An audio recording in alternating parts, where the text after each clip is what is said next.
Aujourd'hui, on va faire une vidéo pour les trentenaires en séduction. Je dirais des fois les hommes de 30 ans. On s'adresse vraiment aux hommes dans la trentaine. Au même endroit où j'avais tourné la vidéo pour les hommes de 25 ans. Si vous avez 25 ans, vous pouvez aller la voir. Je vous la mettrai là-haut. Et donc, on va voir 4 thématiques que j'ai retrouvées, 4 grands conseils que je donnerais en tout cas à un trentenaire pour séduire les femmes. Alors la vidéo est très longue et je sais que vous n'aurez pas forcément le temps de tout regarder. Du coup, pour ceux qui veulent juste les idées clés, je vous ai fait ça sous forme de carte mentale. Vous pouvez la télécharger en allant sur le lien qui est juste en bas de la vidéo. Vous aurez aussi accès au 4e conseil que j'ai dû retirer de la vidéo parce que sinon elle était beaucoup trop longue. Le premier conseil que je donnerais, c'est de faire attention à ne pas devenir malgré soi le choix pratique d'une femme. De faire attention à ne pas confondre la volonté d'une femme de s'engager avec vous et son amour pour vous. Les deux, je dis pas que les deux sont incompatibles, mais les deux vont pas forcément de pair. Et nous, dans nos têtes de Disneyland princesse, faut reconnaître que des fois nous les hommes, on a ce côté-là un peu Disneyland, princesse de Disneyland, on a tendance à penser que les deux sont forcément liés. Ce qui est très marrant chez les nanas, c'est que on leur reproche beaucoup d'être irrationnels en amour durant la première partie de la vingtaine et de faire exactement l'inverse vers la fin de la vingtaine, début de la trentaine, et cette fois de devenir extrêmement pragmatique. Et généralement, les femmes ne s'en cachent pas de ça. C'est-à-dire qu'elles ne se cachent absolument pas, arrivées à un certain âge, de dire voilà, moi, il me faut un mec travailleur, un mec avec une situation stable, avec le permis B et la voiture. Ça, c'est réellement des fiches sur Tinder que j'ai vu, qu'on m'a envoyé des abonnés à moi qui m'envoient. Regarde Léo, à 30 ans, vous mettez le curseur à 30 ans, regarde les descriptions. On dirait une fiche de poste, le truc. Le truc, c'est une fiche de poste, voilà. Il faut qu'il ait le permis B, la voiture, propriétaire, ça je l'ai vu aussi, propriétaire, situation stable. Elle se débarrassera de vous dès lors qu'elle aura eu son projet, elle aura eu son môme, et elle aura eu sa sécurité financière à long terme, parce qu'elle est mariée, donc quoi qu'il arrive, soit elle a sa situation stable avec le mariage, soit elle aura sa rente avec le divorce. Donc elle, c'est bon, le risque, il est sur vous, il n'est pas sur la meuf. Il n'y a aucun risque pour une femme aujourd'hui à se marier et se faire pondre un enfant. Il y a beaucoup de femmes qui rêvent d'avoir un enfant. Et là, c'est un autre sujet que je veux vous dire. Désolé, ça part un peu en tous les sens, mais ça part du cœur. Posez les bonnes questions. J'ai discuté la dernière fois avec une fille, on avait fait, il n'y avait pas de moyen de contraception et du coup après on a discuté ensemble parce que j'avais pris des risques et je lui dis mais j'essaie de voir un peu sa vision de la famille, de faire des enfants, etc. J'aurais peut-être dû le faire avant. Et la meuf me dit, la femme me dit, moi tu sais j'ai été élevé par un père qui n'est pas mon père biologique et je trouve ça tout à fait normal qu'une femme elle élève ses enfants tout seule et puis il y aura toujours un homme qui pourra s'en occuper. C'est pas grave que ce soit pas le père biologique. Et c'est là qu'on voit la fille, elle est prête à s'engager. On pourrait dire elle est mature, mais elle est pas du tout mature. Pour elle, c'est pas un problème du tout que le père biologique soit pas là. Alors après, je peux comprendre que des fois, il y a des accidents de la vie. Évidemment, ça arrive. Je vais pas jeter la pierre. On peut se tromper. Il y a pas de souci. Mais là, elle anticipe ça déjà en avance. Elle anticipe l'échec en avance. C'est pas grave. Si c'est pas le père biologique, c'est pas très grave. Et c'est pour ça que c'est ces femmes qui reprochent aux hommes d'être immatures en amour. Ok, parlons ensemble. C'est quoi pour toi ? On va tester ta maturité dans ces cas-là. C'est quoi déjà la maturité pour une femme, soyons honnêtes. Être mature en amour, selon les termes féminins, c'est se plier aux impératifs biologiques féminins, se plier à ce qui arrange les femmes tout simplement dans le domaine amoureux, sans chercher à utiliser du jargon scientifique. Être mature en amour, quand on est un homme, c'est accepter qu'une femme ait eu 150 partenaires avant, d'accepter d'élever les enfants d'un autre, accepter de sacrifier votre propre potentiel de reproduction parce que vous, peut-être que là, vous avez 33 ans, vous êtes plus beau que quand vous en aviez 25 parce que vous avez fait des choses, parce que vous avez travaillé sur vous, peut-être que vous avez beaucoup plus de tchatch, vous êtes plus à l'aise, plus attirant, et dans ces cas-là, boum, vous allez vous couper vos opportunités parce qu'une femme a décidé que sortir avec des femmes de 20-25 ans, c'était immature, et parce que à cet âge-là, vous deviez absolument être mature et vous investir et mettre toute votre énergie au sein d'une seule femme, tyran qui plus est, parce que ça aussi c'est le problème. J'avais une anecdote d'un abonné à moi qui me disait, à 35 ans, il est en relation avec une femme, au bout de 4 mois, elle lui dit d'un coup, elle lui envoie un texto en mode dilemme, ça faisait 4 mois qu'ils étaient en relation, elle lui dit dès que je rentre de congé, faut qu'on parle gamin. Je précise, ce qui me dérange dans la phrase n'est pas de vouloir faire des enfants au bout de 4 mois de relation, c'est plutôt la notion de dilemme qui pue le piège à plein nez, et surtout la manière de le formuler, un petit peu comme une manager qui convoque son stagiaire en rentrant de congé parce qu'il a mal fait les photocopies. Je vous garantis qu'une femme qui vous parle comme ça, alors que ça fait que 4 mois que vous la voyez, je vous garantis que durant la relation, ça va être un démon. Et ça, c'est un autre piège aussi. Il y en a plein des pièges. On est toujours sur le piège numéro 1. Désolé, il est un peu long, il est important, mais faites gaffe à qui vous choisissez. Quand vous êtes dans la trentaine, vous êtes au pic de votre carrière, c'est pas le moment où vous avez envie de vous retrouver avec un deuxième tyran à la maison. Vous avez déjà vos patrons, vous avez déjà vos clients ou autres, vous avez des gens à gérer, des conflits à gérer au boulot. C'est pas pour rentrer le soir et avoir de nouveaux conflits à gérer. Redevenir rationnel en amour, c'est pas le moment d'être irrationnel. Souvent, moi j'ai ce débat, des gens qui me disent « Léo, l'amour, faut prendre des risques, faut se lâcher, etc. » Je suis pas d'accord. Oui, il faut prendre des risques dans la vie, mais quand tu prends un risque, tu calcules le bénéfice-coût, le bénéfice-risque. Je veux bien prendre le risque avec une femme de faire des enfants, il n'y a aucun problème. Mais la nana, faut qu'il y ait un énorme bénéfice derrière. Parce que le coût, il est énorme pour moi. L'engagement pour un homme, le coût aujourd'hui de l'engagement pour un homme, le mariage, les enfants, les machins, il est énorme. Donc j'ai intérêt à ce que le bénéfice soit au moins aussi important. Et en l'occurrence, qu'est-ce que ce bénéfice-là ? Une femme amoureuse, tout simplement. Une femme qui vous aime, une femme qui est amoureuse. Une femme qui a réellement du désir pour vous. Justement, parmi les conseils, est-ce que, c'est con à dire, mais est-ce que ça fait partie de la liste des questions que je me poserais avant de m'engager avec une femme ? Est-ce que cette femme-là, elle prend un profond plaisir, un désir sincère à coucher avec moi ? Est-ce que cette femme-là, pour certains ça va être exagéré, ça ne l'est pas du tout, est-ce que cette femme-là, elle me saute dessus pour coucher avec moi ? Est-ce que c'est elle qui veut coucher avec moi, au moins en tant que moi ? Parce que si vous me dites là, Léo, je suis dans une relation où en fait, il faut que je négocie pour coucher, je dis t'inquiète, allez, s'il te plaît, un peu de sexe et en échange, on ira au resto, t'inquiète pas.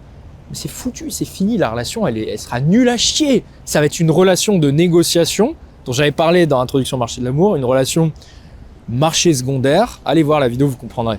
Une relation, vous appartenez au marché secondaire. Le marché secondaire, c'est ces hommes-là qui doivent payer, qui doivent investir d'une manière ou d'une autre, pas forcément pécuniaire, pour obtenir le sexe de la part de la femme.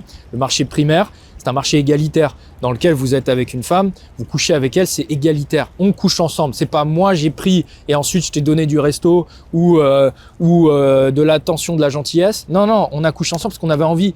C'est pas j'ai été gentil, j'ai mérité ma fellation. On avait envie tous les deux. On s'est peut-être embrouillé avant, mais c'est pas grave. Le sexe c'est autre chose. C'est pas, il y a pas de notion de j'ai été gentil donc tu me récompenses. Tous ceux qui sont fermés dans cette logique marchande, et je le répète dans chaque vidéo, je le répéterai toute la vie, c'est pas grave, ça fait partie des principes dans lesquels je crois vraiment. Ces hommes-là enfermés dans la logique marchande, il faut s'en émanciper, il faut s'en extraire, il faut fuir ça. Et c'est pas toujours la faute des nanas, c'est la faute des mecs. On va pas devenir ces hommes-là qui commencent à critiquer les femmes parce que, soi-disant, tous les hommes sont des pervers narcissiques et nous-mêmes se mettre à critiquer les femmes en disant c'est toutes des nanas, c'est toutes des meufs intéressées ou quoi. Non, vous êtes responsable autant qu'elles en fait. Le comportement d'une personne dans une relation amoureuse, c'est pas juste le fruit de sa génétique et aussi le fruit de l'interaction qu'elle va avoir avec l'environnement, c'est-à-dire vous en l'occurrence. Donc si j'arrive et que je me comporte comme un simple pourvoyeur de mode de vie stable, faut pas s'étonner que la meuf soit contente de ça. Si j'arrive et que je fais le malin et je dis regarde, j'ai de l'argent, j'ai une situation stable et tout, je suis un mec sérieux, j'ai bien travaillé, je suis gentil, etc. Faut pas s'étonner que la nana elle vous choisisse pour ces raisons-là aussi. C'est pour ça, dans mes conseils, pour cette partie qui est très longue, je recommande faire attention à ce que vous décidez de mettre en avant. Je sais quand on est dans la trentaine, c'est tentant, on a bossé toute sa vie, on a peut-être une bonne carrière, on a bien réussi, c'est tentant de mettre en avant une belle montre, de mettre en avant un bel appartement, de mettre en avant sa caisse, de dire regarde, je peux t'inviter là, etc. Je sais, c'est tentant. Si vous mettez ça en avant, ne vous étonnez pas que la fille vous choisisse pour ces raisons-là et ne vous étonnez pas qu'elle se barre, soit quand ces variables-là ne sont plus présentes, soit quand elle en a pris assez. Si une femme vient pour des raisons purement pragmatiques, elle se barrera pour des raisons purement pragmatiques. Et elle aura un boulevard devant elle. Parce que, aujourd'hui, c'est très facile pour une femme de mettre fin à un mariage, c'est très facile. Il y a aucun risque, il n'y a aucun coût en fait. Le coût du départ, le mariage n'est aucun coût pour une femme. Il n'y a aucun risque pour une nana en fait. Le risque, il est entièrement sur l'homme. Donc moi, ce que je dis, c'est qu'il faut d'abord choisir une femme qui est amoureuse de vous, qui a du désir pour vous, qui plus tard se transformera en admiration. Effectivement, le désir ne va pas durer toute la vie. Vous pouvez le faire durer le plus longtemps possible, c'est possible. Mais au bout d'un moment, vous pouvez assurer une transition douce vers de l'admiration. C'est ça, en fait. C'est comme ça que faisaient nos grands-parents. Et dans ce cas de figure-là, on peut ensuite dire, voilà, on veut un projet. T'es amoureuse de moi, je suis amoureux de toi. On veut un projet, on va faire un projet social. C'est ma mère qui m'a offert cette gourde. Et en fait, elle me l'a acheté en deuxième exemplaire pour Noël. Parce que je l'avais pété. Et là, ça fait une semaine que je l'ai. J'ai à nouveau pété. Là, je sais pas si vous voulez voir, il y a une fissure. À nouveau. Donc voilà. Je tenais à l'annoncer. Je sais que ma mère regarde des fois les vidéos. Donc désolé, maman. Ça me fait chier. Peut-être pas racheter cette gourde-là, du coup. Je sais que des fois, on dit Léo, tu brosses un portrait un peu négatif. Mais je parle de certaines femmes. Mais sinon, j'aurais abandonné depuis bien longtemps et je me serais tiré une balle à faire ces vidéos-là si je pensais pas qu'il y avait plein de femmes en France avec qui on pouvait faire quelque chose de merveilleux. Donc bien évidemment, je parle de certaines femmes. De toute manière, et c'est ça à chaque fois je le rappelle, l'exception fait la quantité, quand vous mettez en couple avec une femme, quand vous fondez une famille, vous êtes avec une femme, donc ça sera déjà l'exception en soi. Donc il n'y a pas besoin qu'il y ait 150 milliards d'exceptions. L'important, c'est que vous tombiez sur une exception. Et pour vous, une femme peut être mon exception à moi, et ça je le répète tout le temps, une femme peut être une exception pour moi et être la meilleure femme pour moi, mais être une grosse salope avec d'autres mecs. Et je le sais, j'en ai vu. Et il n'y a pas besoin de trouver 150 filles exceptionnelles, il en suffit d'une seule. Quand vous vous engagez auprès d'une femme, vous n'avez pas besoin que la planète et que toutes les femmes soient incroyables, vous avez besoin d'une femme incroyable pour vous, une seule. Le deuxième conseil, c'est d'arrêter de s'enfermer dans des cases liées à l'âge. Alors, très souvent, quand des mecs dans la trentaine viennent me dire « Léo, maintenant, comment on fait pour séduire ? C'est un peu différent pour nous, tu devrais faire des vidéos pour nous, etc. » La question sous-jacente, dans leur bouche, je l'entends quand je pose des questions, c'est « Comment séduire une femme de 30 ans ?» Pour eux, c'est synonyme. C'est pas la même chose. Il y a cette association entre j'ai 30 ans, j'ai la trentaine, et je dois séduire des femmes dans la trentaine. Qui a dit ça ? Pourquoi ?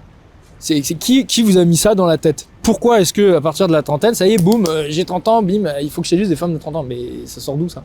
Ça sort pas de vous, ça sort pas de votre corps. Il y a un moment, les gars, c'est bien d'écouter son cerveau, il faut aussi savoir écouter son corps. Parce que c'est quand même quelque chose de hautement corporel, la séduction. C'est pas juste décision rationnelle, intellectuelle, etc. C'est pas parce que vous avez la trentaine qu'il faut coucher avec des femmes de la trentaine. Il faut coucher avec des femmes que vous désirez au départ. Le projet, on en reparlera plus tard. Le premier élément, c'est quand même le désir. Est-ce que j'ai du désir pour cette femme ? Et d'ailleurs, le désir a des raisons tout à fait rationnelles d'être là. Puisque on désire des femmes, a priori, qui sont fertiles, qui expriment les caractéristiques de la fertilité. Donc moi, ce que je dis, c'est arrêter de vous enfermer dans des cases liées à l'âge. Vous avez des avantages aujourd'hui à 30 ans, dans la trentaine, vous avez des avantages que vous n'aviez pas dans la vingtaine. Vous avez un avantage compétitif sur les hommes dans la vingtaine, il faut en profiter. Quand vous allez... moi, quand j'étais à la fac, je voyais bien toutes les gonzesses à la fac, elles sortaient avec des mecs qui étaient plus vieux, qui avaient déjà un boulot, qui étaient beaucoup plus sûrs d'eux, qui parlaient mieux, qui avaient une moto, qui avaient des trucs. Il y a la maturité du mec de 30 ans, du mec dans la trentaine, peut être extrêmement séduisante pour certaines femmes dans la vingtaine. C'est très dommage pour un homme dans la trentaine de se fermer à tout un pan de la population féminine sous prétexte que ce serait mal vu pour un homme dans la trentaine sortir avec une femme de la vingtaine. Les gars, tant que la femme est majeure et consentante, on n'en a rien à branler. Il y a cette anecdote que j'ai souvent vue en séance. Mec dans la trentaine, il aborde une fille, ça se passe super bien. Je vois la fille qui rigole, la fille qui ça dure un quart d'heure, 20 minutes, le mec discute super bien avec elle, puis il revient, il dit ouais Léo, je dis bah alors il est où le numéro, il s'est passé comment ? Et avec un petit sourire en mode ouais bon, elle avait 20 ans, du coup j'ai pas continué. Et je dis mais attends, elle était attirée par toi ? Il me dit ouais, franchement elle avait l'air, elle me posait des questions, elle était sur elle. Je dis mais toi t'étais attiré par elle ? Il me dit bah ouais mais Léo, ouais elle est jolie et tout, mais Léo elle a 20 ans. Je dis mais on s'en bat les couilles. Si elle est consentante et si elle est majeure, on s'en bat les couilles. Au contraire, si ça se trouve, à son âge, tu lui aurais même pas plu. À son âge, elle t'aurait même pas regardé. Cette fille-là, elle est attirée par un mec comme toi, mais je trouve ça un tel sacrilège de refuser une nana juste parce qu'elle est plus jeune. On en a chié durant toute la vingtaine, parce que généralement, les femmes recherchaient des mecs plus vieux, des mecs plus ci, plus ça, plus machin. Maintenant que vous avez tout ça, bah profitez-en. Au lieu de vous mettre des codes moraux, des trucs culturels dans la tête, ces idées-là de pas sortir avec une femme de 10 ans plus jeune que vous, ça vient pas de vous. Ça vient de je ne sais pas quoi, du culturel, des amis, de la famille, du qu'en dira-t-on ou que sais-je. L'étude du jour, je voulais vous parler rapidement de l'étude de David Boss qui a été faite sur 37 pays, donc c'est une grosse étude internationale pour étudier les comportements amoureux et ce que préféraient les hommes et les femmes en amour. Donc là, juste vous dire que les femmes, là je cite vraiment ce qui est écrit dans l'étude, les femmes préfèrent en moyenne les hommes qui avaient 3 ans et demi de plus qu'elles. Et après, il y a un autre tableau que je vous mettrai à l'écran qui est très intéressant, qui montre le minimum et le maximum que les femmes et les hommes recherchent dans le cas d'un couple, pour un partenaire. Alors si on regarde par exemple les hommes à gauche, les mâles, à 30 ans, un homme, recherche une femme en moyenne qui aura 1 ou 2 ans de plus qu'elle maximum et jusqu'à 11-12 ans de moins qu'elle minimum. Voilà, c'est les maximums et les minimums moyens.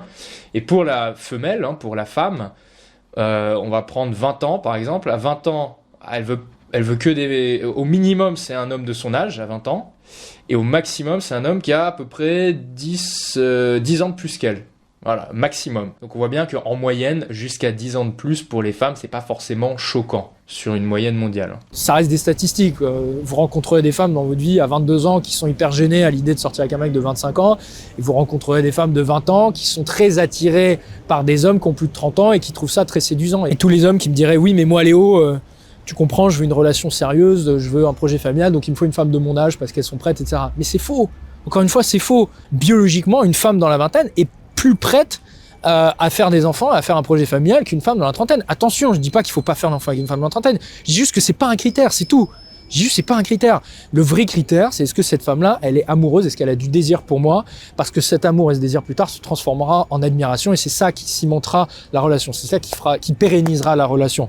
Donc moi, ce qui m'intéresse, c'est une femme qui est amoureuse de moi, pour qui j'ai du désir. Si j'ai pas du désir pour elle, je vais pas lui faire des beaux enfants. Donc il faut que j'ai du désir pour elle, qu'elle ait du désir pour moi. À la base, quand on va aborder une fille, c'est parce qu'on a du désir, parce qu'on la trouve jolie. On n'en demande pas beaucoup, nous les mecs. On demande juste des nanas qui nous procurent du plaisir, qui soient jolies, qui soient belles, c'est tout, qui soient féminines. Si je trouve cette femme-là plus féminine et qui s'avère qu'elle a 20 ans, si elle a du désir pour moi, tant mieux. Le troisième conseil plutôt, c'est un conseil qui est simple, mais je le rappelle parce que c'est pas parce qu'il est simple que je vais pas le dire. Et vous le voyez bien, quand on est dans la trentaine, tout écart sera sévèrement puni et se verra sur votre visage et pourra vous rendre plus vieux et pourra vous faire perdre des points, etc. Donc, moi, ce que je dirais, c'est que, ok, quand on est dans la vingtaine, on peut faire des écarts, on peut picoler, on peut mal dormir, on peut faire n'importe quoi, on peut ne pas faire de sport. Ça se verra pas tout de suite en tout cas, même si je considère qu'à 20 ans, il faut investir pour la trentaine. Par contre, à partir de la trentaine, là, effectivement, on va commencer à aller voir les écarts. Et ces écarts-là, ils vont être de plus en plus violents, ils vont se voir de plus en plus, et ils vont vous rendre plus vieux.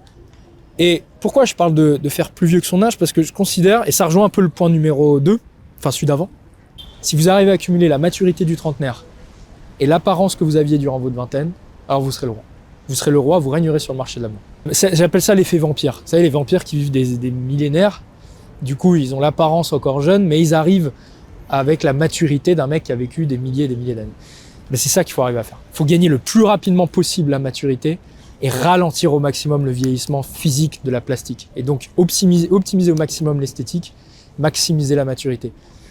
Et donc à 30 ans, pour moi, dans la trentaine, on a ce potentiel vraiment pour atteindre. Pour moi, c'est l'âge d'or. Si c'est bien maîtrisé, la trentaine, ça peut être l'âge d'or. Si c'est bien maîtrisé en appliquant tout ce qu'on voit sur cette chaîne YouTube, dans les newsletters, etc. Et si vous arrivez à gagner tout ça, et en même temps à rester avec un beau visage, une belle apparence, magnifique. C'est ça en fait le principe. C'est l'homme qui a la maturité, l'expérience, le charisme du trentenaire, mais qui a gardé la beauté de sa vingtaine. Et évidemment, il y a des hommes de 30 ans qui sont plus beaux qu'ils ne l'étaient à 20 ans. Mais parce qu'ils ont investi sur leur beauté. Parce qu'ils ont fourni des efforts qu'ils ne fournissaient pas quand ils avaient 20 ans. Et donc voilà, pour moi, c'est à titre personnel, j'ai toujours plus ou moins investi sur ma beauté, il est vrai, c'est ce dont je parle dans le projet Adonis. Dès le milieu de la vingtaine, j'ai travaillé là-dessus, mais c'est que assez récemment que j'ai décidé d'en faire une priorité. Vraiment, dans mon top 3 des priorités, je veux absolument travailler sur mon visage, quitte à faire des sacrifices dans les autres domaines. Je considère que c'est important, je considère que ça m'aide dans énormément de domaines. Et je considère aussi, ça c'est un autre sujet, mais ce sera plus difficile à remplacer par les IA. Voilà, on ne pourra pas remplacer mon visage, je l'espère, parce que c'est plus difficile. Et c'est pour ces raisons que je pense qu'investir sur son visage aujourd'hui, c'est important. Ça l'est quand on est dans la vingtaine pour anticiper la trentaine, et ça l'est encore plus à la trentaine parce que tout écart sera sévèrement puni, et que si vous arrivez à retrouver la beauté et garder la beauté de votre jeunesse et en même temps la maturité du mec qui vieillit, alors c'est magnifique. C'est ça le compromis parfait. Je vais pas développer plus cette partie-là, je pense que cette phrase-là, elle résume tout. Pour tous les hommes qui veulent travailler et optimiser la beauté de leur visage et leurs cheveux, ça y est, j'ai fait une partie sur les cheveux, vous avez accès au projet Adonis juste en bas. Voilà, donc pour rappel, vous avez sous cette vidéo un lien pour télécharger et recevoir par email la synthèse de cette vidéo sous forme de carte mentale. Et vous recevrez également mes emails où je donne des conseils pratiques, des anecdotes sur la séduction. Je vais beaucoup plus loin que ce que je dis sur YouTube. Voilà, je vous dis à bientôt les amis, ciao.